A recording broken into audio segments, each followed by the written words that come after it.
Hi all. ഇന്ന് ഞാൻ brown rice വെച്ച് ഒരു ഇറച്ചിച്ചോറുണ്ടാക്കാൻ പോവുകയാണ്. നിറച്ച് വെജിറ്റബിൾസും ഇടുന്നുണ്ട്. അപ്പോൾ അതിന് വേണ്ടിയിട്ടുള്ള വെജിറ്റബിൾസാണ് ഞാനിവിടെ അരിഞ്ഞു വെച്ചിരിക്കുന്നത്. അതിൽ മല്ലിയിലയും പുതിനയിലയും ഉണ്ട്, ക്യാരറ്റ്, സവാള, ടൊമാറ്റോ, കറിവേപ്പിലയുണ്ട്, ക്യാപ്സിക്കം ഉണ്ട്, പിന്നെ ഇഞ്ചി വെളുത്തുള്ളി ചേർക്കുന്നുണ്ട്. പിന്നെ ഇതാണ് ബ്രൗൺ റൈസ്. ഇന്ത്യ ഗേറ്റിൻ്റെ ബ്രൗൺ റൈസാണ് ഞാൻ എടുക്കുന്നത്. പിന്നെ ഒരു കിലോ ചിക്കൻ കഴുകി വൃത്തിയാക്കി വെച്ചിട്ടുണ്ട്. അതിൽ ഒരു 800 ഗ്രാം അരിയാണ് ഞാൻ എടുക്കുന്നത്. അപ്പോൾ ആദ്യം തന്നെ ഒരു കുക്കർ അടുപ്പത്ത് വെച്ചിട്ട് ഞാൻ വെളിച്ചെണ്ണയും നെയ്യും കൂടെ ചേർത്താണ് ഉണ്ടാക്കുന്നത്. അതിലേക്ക് ഞാൻ പട്ട, ഗ്രാമ്പൂ, ഏലക്ക ഇട്ട് അതിലൊരു മണം വന്ന് കഴിയുമ്പോൾ തന്നെ ഞാൻ സവാളയാണ് ആഡ് ചെയ്യണത്. സവാളയും പച്ചമുളകും കൂടെ ചേർത്ത് ഞാൻ അതിലിട്ട് നല്ലോണം ഒന്ന് മൂപ്പിക്കും. എന്ന് പറഞ്ഞ് ബ്രൗണൊന്നും ആകണ്ട, ഒരുവിധം നല്ലവണ്ണം മൂക്കുമ്പോഴത്തേക്ക് അതിലേക്ക് ഞാൻ കല്ലുപ്പാണ് ഇട്ട് കൊടുക്കുന്നത്.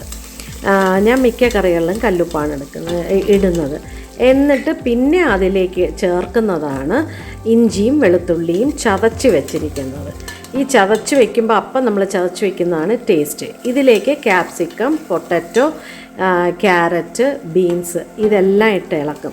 ഈ വെജിറ്റബിൾസ് ഒന്നും തിന്നാത്ത കുട്ടികൾക്ക് ഇതൊരു നല്ലൊരു ഓപ്ഷനാണ് ഇങ്ങനെ ഉണ്ടാക്കുന്നത്. അപ്പോൾ ബ്രൗൺ റൈസ് എന്തുകൊണ്ടാണ് ഞാൻ എടുത്തതെന്ന് വെച്ചാൽ ഇത് വെയിറ്റ് ലോസിന് നല്ലതാണ്, ഫുൾ ഓഫ് ഫൈബറുണ്ട്, ഹാർട്ടിന് നല്ലതാണ്, പിന്നെ ഒരുപാട് കാർബ്സ് ഒന്നും ഇല്ല. അതുപോലെ തന്നെ നമുക്ക് ഏറ്റവും റിച്ച് ഇൻ ആൻറ്റി ഓക്സിഡൻസ് എല്ലാം ഗുണമുള്ള ഒരു അരിയാണ് ബ്രൗൺ റൈസ്. അപ്പോൾ ഞാൻ ഇതിലേക്ക് ഇച്ചിരി കറിവേപ്പിലയും കൂടി ഇട്ട് കൊടുത്തായിരുന്നു.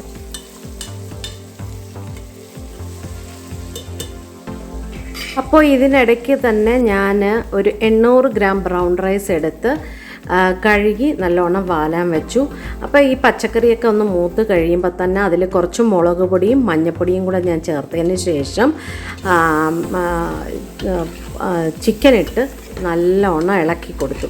നല്ലോണം ഇളക്കി കുറച്ച് നേരം ഒരു 5 മിനിറ്റ് ഞാനതങ്ങ് ഇളക്കി കൊടുത്തിട്ട് ഞാൻ ചെറിയ തീയിൽ വെച്ച് അതിൽ നിന്ന് തന്നെ വരുന്ന വെള്ളം, അതിൽ നിന്ന് തന്നെ ഊർന്ന് വരുന്ന വെള്ളവും പിന്നെ ടൊമാറ്റോയും കൂടെ ചേർത്ത് ആ ടൊമാറ്റോയുടെ വെള്ളവും കൂടെ ചേർന്ന് അതിൻ്റെ കൂടൊപ്പം തന്നെ ഞാൻ ഒരു 3 സ്പൂൺ നല്ല കട്ടിയുള്ള തൈര്, ഇച്ചിരി പുളിപ്പുള്ള തൈരാണ്, അതെല്ലാം കൂടെ ചേർത്ത് മല്ലിയിലയും പുതിനയിലയും കൂടെ ചെറുതായിട്ട് അരിഞ്ഞ് അതും ചേർത്ത് ചെറിയ തീയിൽ കുറച്ച് നേരം വേവിക്കും.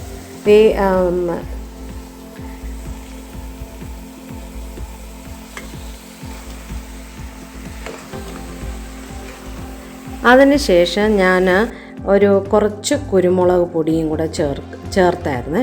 കുരുമുളക് പൊടി ചേർക്കുമ്പോഴത്തേക്ക് അതിന് പ്രത്യേക ഒരു രുചിയാണ്. അതിനുശേഷം അടച്ച് വെച്ച് ഒരു 7 to 8 മിനിറ്റ്സ് നല്ലോണം വേവിച്ചപ്പോഴത്തേക്ക് തന്നെ ഈ ചിക്കനും അങ്ങ് ചെറിയ തീയിലാണ്ട് ചിക്കനും അങ്ങ് വെന്തു. എന്നാൽ അതിൽ നിന്ന് വേണ്ട വെള്ളവും ഇറങ്ങിയിട്ടുണ്ട്. ആ വെള്ളം ഇറങ്ങിയത് നമ്മൾ ഈ അരി ആഡ് ചെയ്യുമ്പോൾ കണക്കാക്കണം. എന്നിട്ട് പിന്നെ അതിലേക്ക് ഈ ബ്രൗൺ റൈസ് ഇട്ടിട്ട് കുറച്ച് നേരം ഇളക്കിയിട്ട് ഞാനൊരു 2 ഗ്ലാസ് കഷ്ടി ഞാൻ തിളച്ച വെള്ളമാണ് ഒഴിക്കുന്നത്. നല്ല വെള്ളം തിളപ്പിച്ചിട്ട് അതാണ് ഒഴിച്ചത് 2 ഗ്ലാസ്. കാരണം ഈ അരി വേകണമല്ലോ, അരിയും വേകണം, ചിക്കനും പൊട്ടറ്റോയും കുറച്ചുകൂടെ വേകാനും ഉണ്ട്. എന്നിട്ട് ഞാൻ കുക്കർ അടച്ച് വെച്ചതിന് ശേഷം ഞാൻ ചെറിയ തീയിലിട്ട് വേവിച്ചു. വെയിറ്റൊന്നും ഇട്ടില്ലായിരുന്നു. ഒരു 6-7 മിനിറ്റ് കഴിഞ്ഞ് തുറന്ന് നോക്കിയപ്പം നല്ല രുചിയുള്ള ഇറച്ചിച്ചോറ് റെഡിയായി. അപ്പോൾ എല്ലാവരും ഇത് ചെയ്ത് നോക്കണം.